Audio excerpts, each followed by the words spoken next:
Hey now, RotoGrinders, welcome to episode 7 of Stonk Watch, where we will examine the best ball fantasy football marketplace in the context of ADP and investing. My name is Chris Gimino. I am joined by Kyle Murray.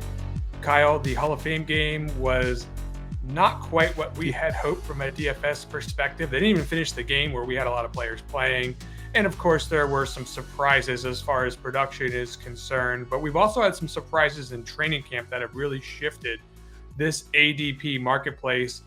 And I think it's about time to start really seeing some changes to our rankings as a result of some things we're seeing in training camp. I think you agree with that. Where are you at right now with your level of surprise 1 to 10 on what you've seen from training camp so far?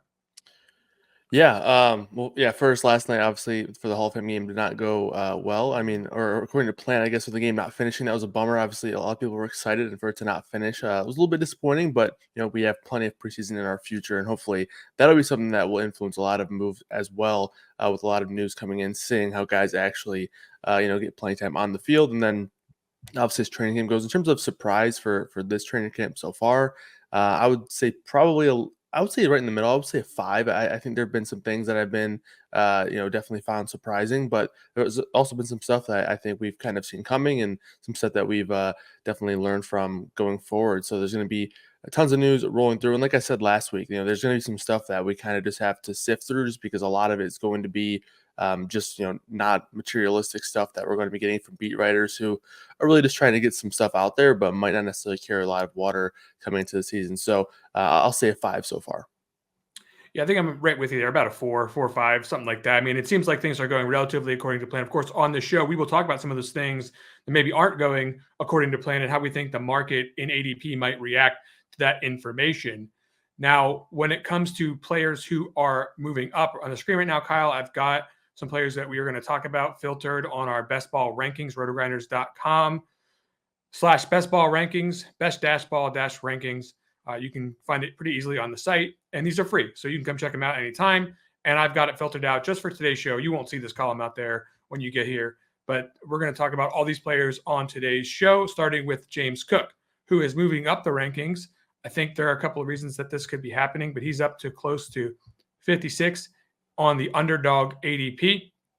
Now, that's a little bit higher on DraftKings at 57. So when it comes to James Cook, are you buying what the marketplace is selling you here, that he should be drafted higher than he was previously getting drafted this summer? Yeah, honestly, looking at some of my exposures for Cook, he's a guy in theory that I've really liked a lot, but I haven't really been getting, in theory, a ton of teams with James Cook. So I definitely like to get more of him going forward, and it's a bummer that I, kind of realize that as his price is going up. But I've liked James Cook all off season. Obviously the guy that we've been talking about behind him early on was Ray Davis, but it sounds like him and Ty Johnson are sort of duking it out for who's gonna pick up James Cook's scraps. So, I think the big thing for me for his upside is kind of what you see in this video is the potential for involvement in the passing game. Obviously, we've talked several times about how many vacated targets are leaving with Diggs and Gabe Davis gone. So, I think Cook could really take a big step forward in terms of the passing game involvement. So that's kind of the big driving force for RB1 upside for James Cook this year. I'm right there with you. I am not getting enough James Cook so far. I'm going to be changing that if I can. So, of course, I'll be contributing to this ADP going up at times, I'm sure, as I try to structure out some teams where I get some more round 5, 6, 7 running backs, which is a strategy that I have been remiss, this season in drafting. I've been mostly loading up on wide receivers early, especially in that area of the draft, and losing out on guys like James Cook. But looks like I'm going to have to start taking a forceful effort to get a little more. Things looking pretty good in Buffalo. Now, second player we want to talk about, very similar kind of situation, but with, I guess, more ambiguity as far as who the lead back is. It's in Cincinnati, where Chase Brown's up to 113.4. Zach Moss, consequentially, is down to 96.4. So when you talk about the Bengals backfield, which side are you buying here? Because it's been pretty sketchy as far as trying to determine who's going to have the greater value on a site like Underdog Fantasy. Yeah, in terms of the breakdown of where this has kind of been at in my head, it's been usually taking the lean for Chase Brown. I think he's been the guy for me that I've been most appealed with. I think he's the guy with the most upside here.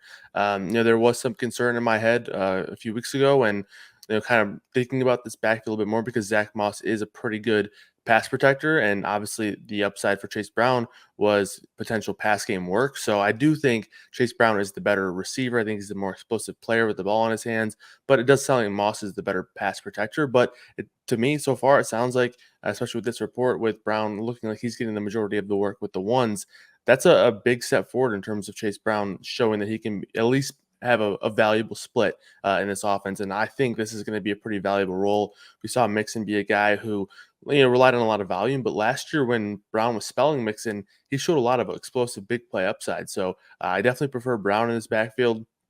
I wouldn't say that Moss is in danger of getting cut or anything. He signed that 2-year contract, but I do think it's a real possibility that Brown takes over this job to a point where he is the clear-cut RB1 in this offense. I think Moss will always be involved, but I think Brown can definitely have a good role in this offense, and we've been high on him. He's been in the top plays section of on our site for a while, so I'll continue to back Brown.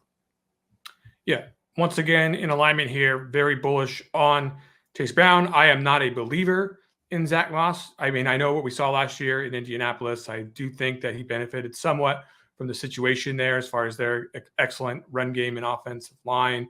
I am not saying that Zach Moss is going to be a complete bust or anything. I think that when you play on Joe Burrow's offense, you'll have opportunities, especially to score touchdowns. But I do ultimately think I prefer the price tag being a little bit cheaper on Brown if it stays that way. Okay, so the third player that we should talk about is J.K. Dobbins, who we have talked about before. We've also perhaps mentioned in passing Kimoni Vidal. 160 and 161 is where you're drafting these guys right now on Underdog Fantasy. And of course, we are seeing lots of reports out of camp that Vidal is nowhere near the top of this depth chart working with the first teams so far early, and that J.K. Dobbins and Gus Edwards are the ones exclusively working with the starting offense.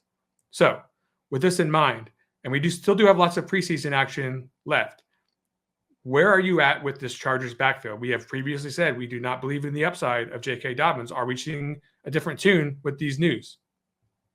Well, so I think it was like 3 or 4 episodes of Stonk Watch ago when I talked about Dobbins being the guy that I probably wanted to buy in this Chargers backfield because of the fact that it all comes down to him being healthy late in the season, right? And that's when kind of the money is made late on in this in the drafts here. And Vidal can be the same sort of case, right? He's not injured, but if he comes on late in the year or he becomes a starter late in the year, or Gus Edwards and J.K. Dobbins are banged up coming the end of the season, Vidal is the guy left there that could benefit him, right? In an offense that we think is going to be extremely run heavy and extremely beneficial for the running game. But for Dobbins, he's been a guy that I've sort of wanted to buy up a little bit more just because of the fact that, again, if he does need some time to get healthier, get more acclimated to the offense, he could be the guy. But it sounds like he's healthier than I maybe would have expected.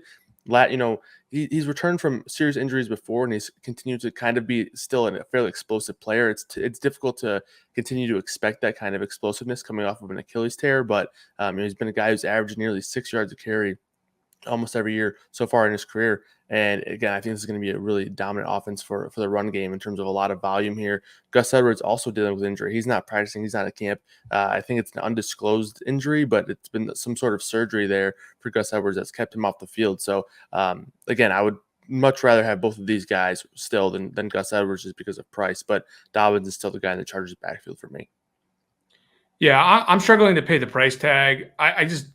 I think the thing that I'm struggling with at this point in time is I do think that we'll probably see a rotation of backs. I think you being a Michigan fan should know that this is something that is fair to expect from this head coach. So it's not that I don't think that J.K. Dobbins could be useful, but I said that I don't necessarily believe that he could ever become a game-changing back for my best ball team. And of course, as one of our principles that we talked about in the first episode, I'm searching for a significant upside if I can get it. So overall, not that bullish on Dobbins at this price, but at the same time, I understand why people are drafting him here because the situation is looking better for him than it previously did. Okay, so let's talk about Tyler Allgeier. We saw a tweet this week that said that Allgeier is going to have a big role in this backfield. This was not news to me. Apparently, it is news to other people. The ADP is rising. strangely, I'm not really against this, but are you buying that Allgaier's ADP is going up because of this news? No, I'm not buying it.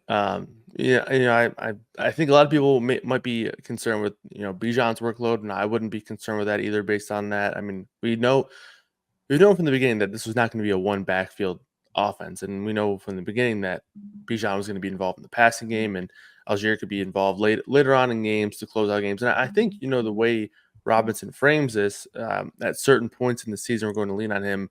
That goes to show that I think he's going to be a situational guy, and I don't think that's anything that's should be all that surprising to people. Especially with Bijan sort of being the franchise guy for the Falcons, they have even more of a willingness and a right to sort of protect him and his health. So we know that Algier is going to be involved. I don't think it's to a point where his ADP should be rising based on that comment. And I still don't think it's to a point where I'm overly interested in him here. Obviously, the Falcons, obviously the price is high on Bijan Robinson, but the Falcons running back that I'm interested in is going to be Bijan. Totally agree that I'm interested in Bijan. Although I will say that I do think I have a different take on Algier. I do think that he is somebody that, in certain types of builds that you're making in your best ball teams, I mean, he's precisely the kind of player that does have upside in certain situations. It's not necessarily going to come without something negative happening with Bijan Robinson. But of course, if something ever were to happen with Bijan Robinson this year, you don't hope that he misses any games, but there could definitely be some spike week potential with a player like him. So and he's got value as it stands. So there's a couple of different reasons to like him, even at this price tag, because if you're doing wide receiver heavy builds, you're just going to need somebody in this area of the draft most of the time. Okay. Another player that I think can help those kind of builds is Dameon Pierce. He is up to 196. We saw last night he was totally withheld from the Hall of Fame game, which I think is bullish. Talk about Pierce. Are you joining me in loading up the back end of your drafts with more Dameon Pierce?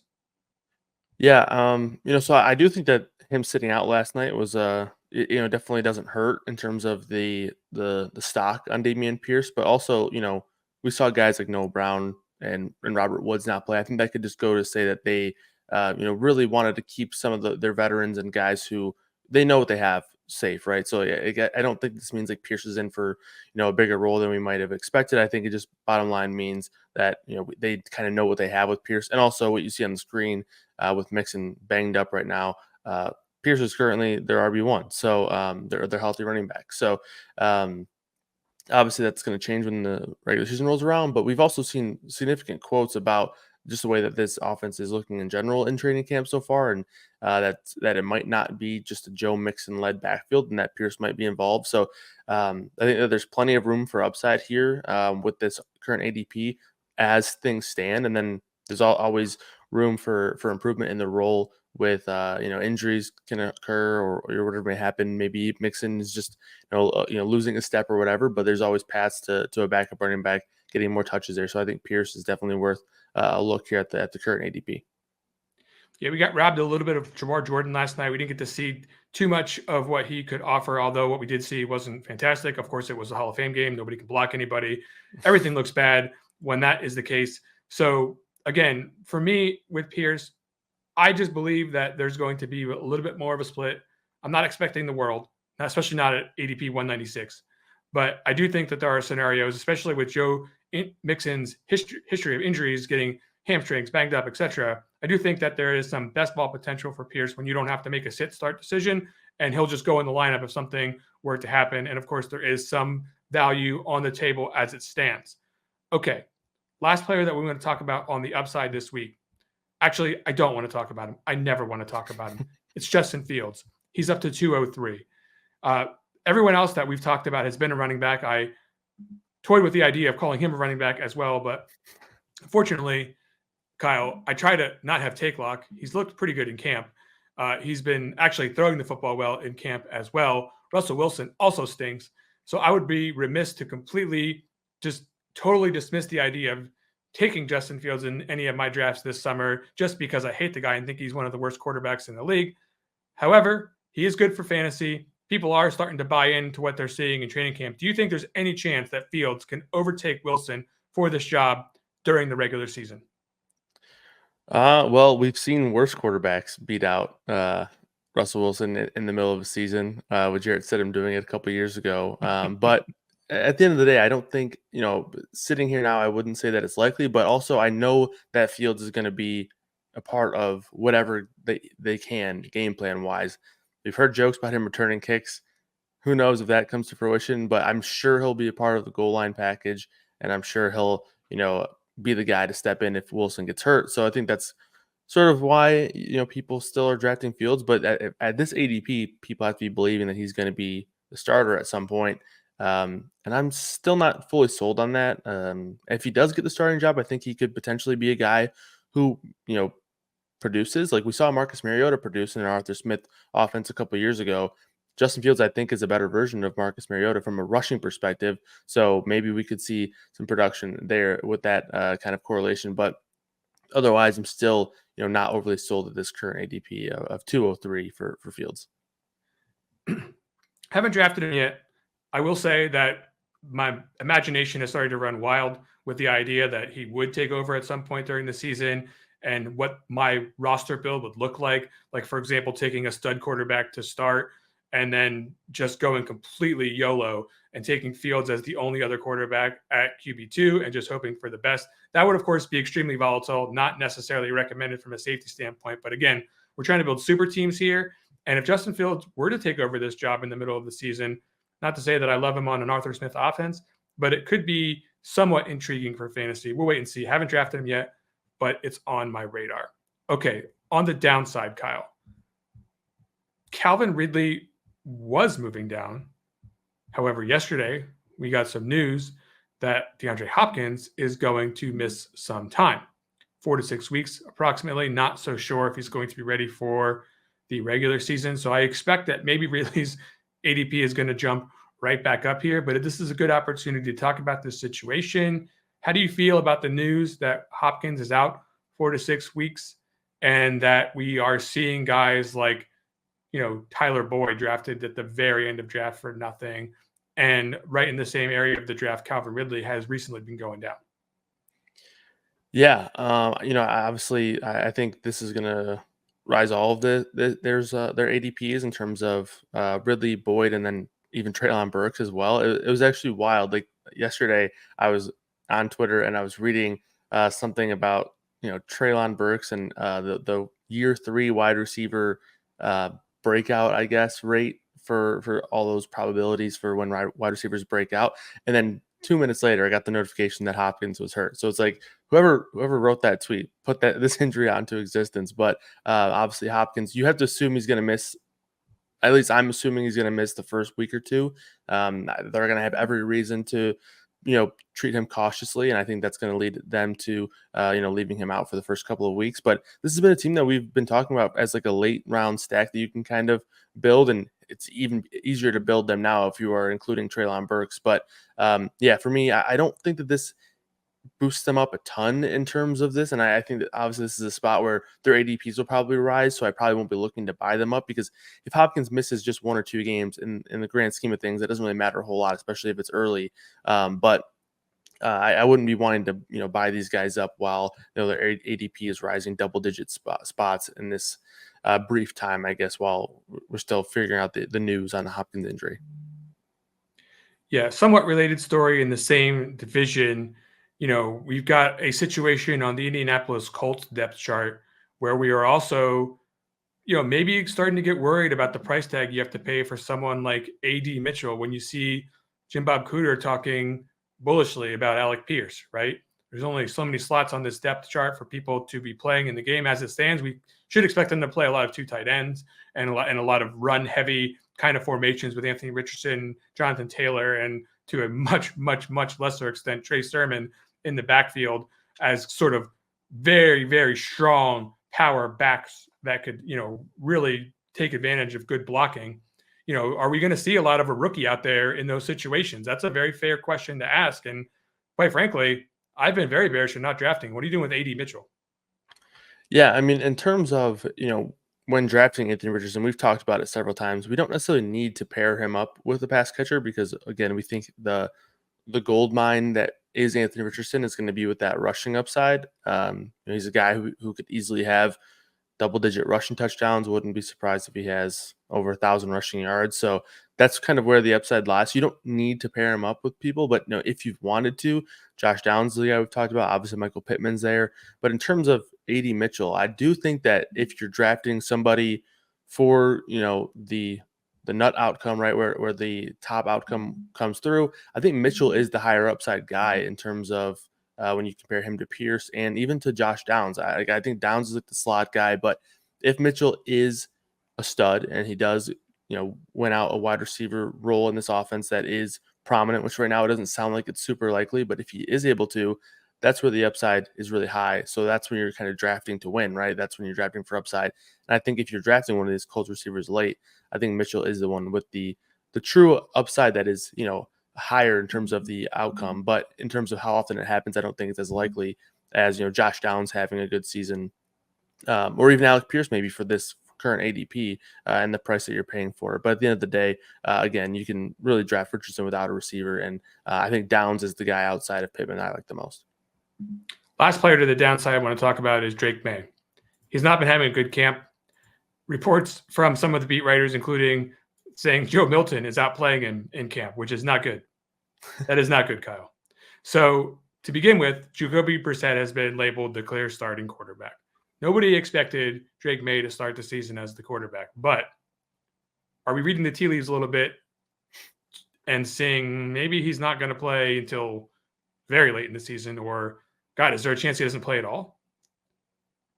Yeah, so this is really, I think that this report can be, BS while also having some tea leaves that we need to read because of the fact that it leads me to believe that May maybe is going to need some more time on the bench or time to develop, while also, not buying it one bit about Joe Milton. I will refuse to buy this about Joe Milton. I think when he got drafted, I made a joke saying, Patriots added another wide receiver because last year they were, toying with I'm blanking on the guy's name, but the guy they were playing as quarterback and receiver in preseason.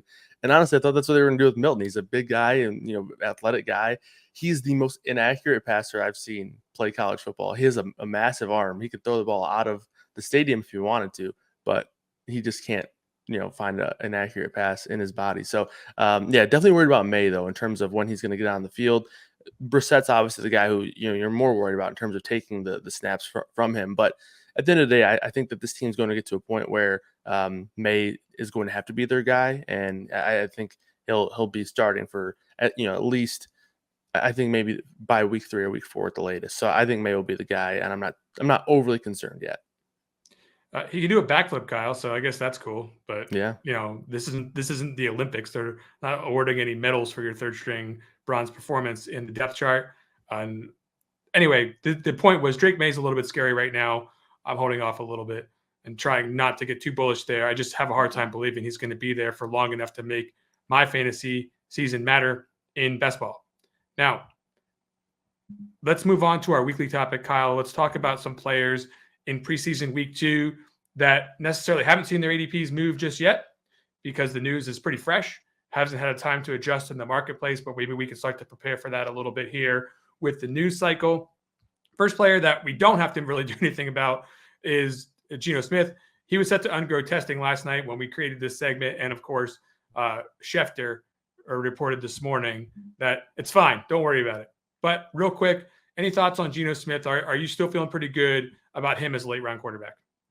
Yeah, this is honestly, in my opinion, where it gets most difficult in training camp is to try to decipher what some of these injury reports mean because you don't really necessarily get a ton of clarity. Obviously, it's helpful that Schefter came through with some news and said he shouldn't miss any time. But there have been plenty of times in training camp where we've had news about somebody being banged up and it lingers throughout the season. So hopefully that isn't the case for these guys. But, obviously with Schefter coming out and saying he shouldn't miss any time, Geno Smith's he's an older quarterback. He's been banged up the past couple of years when he's had playing time. So I'm not too worried about it. I'm still, staying exactly where I was with the Seattle passing offense. Moving on to our next player on the list here, let's talk about Justin Herbert. He has been diagnosed with a foot injury, plantar fascia. The issue here is that we're probably not going to see like all that much Justin Herbert in the preseason anyway. So we can't really get a feel very much for what this new offense is going to look like. They've toyed with the idea in our minds that maybe it could be, sort of multiple. Some games they'll throw it, some games they'll run it. I'm not buying it, Kyle, but let's talk about what you're doing with Herbert here quick. Are you changing your expectations on Herbert for the season based on this foot injury? For Herbert, no, but for the pass catchers, I think this is a pretty brutal break, especially for some of the younger guys. That this is key, key times for them to work and develop. Obviously, we've seen a lot of Vlad McConkey talk, and we've seen some clips of him in training camp. And for him not to be able to work with these receivers like Quentin Johnson, even Josh Palmer, who I know they have rapport with, but mainly Vlad McConkey, I think that's a bit of a brutal loss there in terms of time that they're missing out in terms of developing here. Yeah, I would agree with that. It was hard to draft too much Herbert as it stands, just because I do think that this offense is going to have somewhat of a heavy rushing lean. And trying to imagine 4 and 5 touchdown games passing is pretty hard for me in this offense. And now trying to imagine him running for anything is going to be a little bit more challenging as far as that value is concerned. So it really does present a struggle in my mind what to do with Herbert. I'm shying away a little bit more than I was before. Okay, third player that I want to talk about is Malik Neighbors, someone that we were shying away from a little bit early to start the season. Camp reports are not making me feel good about this, Kyle. My timeline is absolutely loaded with him absolutely dusting every single player on the Giants. Now, they all stink, but can you still buy that maybe we should be getting a little bit more bullish on Neighbors based on the footage that we are seeing?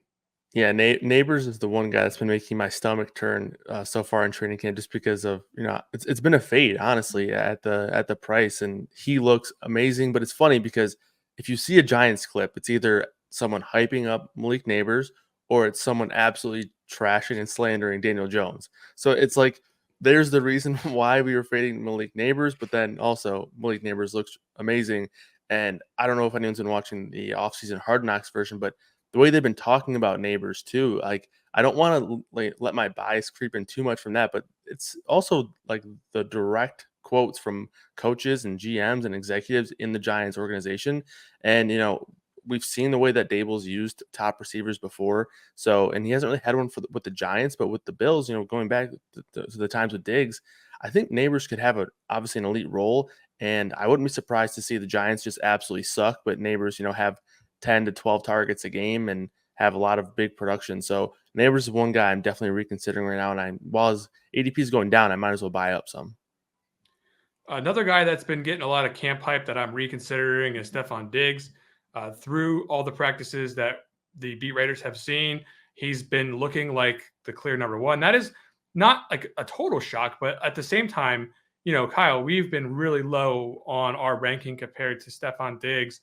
And I have started to, in my best ball drafts on Underdog, correct that a little bit and make sure that I'm not totally fading him.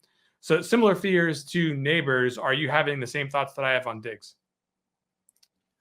No, not really. Because I'm like Neighbors, I think he could actually can burn me. I think Neighbors could be a top 5 receiver if I'm completely wrong, and Ooh. Daniel Jones is able to get him the ball and he's as good as it looks. Diggs, I think that'd be difficult to do just because there's just so many mouths to feed. So like in terms of top outcomes, like if everything goes perfectly for Neighbors, I think he could be very, very good. And if things go completely great for Diggs, I think he'll be up there, but I think it'll be difficult for him to really kill me just because of the people around him, right? I think Collins and Dell are going to be extremely involved no matter what. I think all of these guys are getting overdrafted, honestly, especially Nico Collins. But yeah, I'm still not too worried about Diggs, especially because this report doesn't really scare me all that much, like in terms of targets and catches. Like I think it just makes sense for Stroud to be looking for Diggs more in training camp when they don't have a rapport that he played a full season with Nico Collins and Tank Dell. He's best friends with Tank Dell, so I'm not too worried about that. I think that could easily be chalked up to him just trying to work with Diggs more. So that's why I'm not too worried about this report. Okay, Kyle, we're out of time. So I'm going to fire through a couple of situations real quick that I've spotted that I think people should be aware of as far as market movements and potential market movements are concerned. First one, the Browns have seen Dante Foreman escape a serious injury at camp, but I do think that there is some definite ambiguity going here with the draft position. I mean, you're seeing Ford and Chubb going right by each other, and Foreman's going like many, many spots later. At some point in time, this has got to get figured out and people are going to have to take a stand. My stand has been to avoid it. But again, I do think that people should be watching for market movement on the Browns running backs, especially if anyone's a little bit hesitant about what they saw yesterday with Foreman and that neck injury. Also, I want to talk about what's going on in Cincinnati. Now, we've mentioned Jermaine Burton several times, and we've mentioned Andre Yoshivas as well in that same breath in previous shows. I do think that there has been a lot of bullish sentiment on Yoshivas from Joe Burrow, from the coaches, what we've seen at practice, from the beat writers. And I have personally been loading up Kyle at the end of drafts. I mean, I think I took him in like 20 straight drafts just because I wanted to make sure that I was on this. This could be a fatal flaw. I could be wasting these draft picks deep in the draft because, of course, he could actually end up being a split wide receiver 3 with Jermaine Burton by the end of the day, or perhaps just never actually produce when you've got guys like Higgins and Chase on the team. But it is worth noting this ADP is starting to go up as a result of these reports. And if you're interested in getting it, you should probably jump on as fast as you can before it gets out of hand. Now, I also finally want to talk about Jelani Woods, who is a player that I had been drafting as a late round tight end. He is not appearing very often with the starters so far in camp. That does not mean that we will not see Jelani Woods be productive at the tight end position. However, I would be careful about doing it as only your second tight end and not having another option to fire along with him. There is some risk here that he is not actually going to get the kind of usage and playing time that we would hope from someone who we are relying on for best ball. Please check out RotoGrinders.com for our free best ball rankings, as well as our other content for preseason football, for our in-season football, for all of our daily fantasy sports coverage, and of course, for our top plays in best ball. For Kyle Murray, I'm Chris Gimino. We'll be back again next week with another episode of Stonk Watch.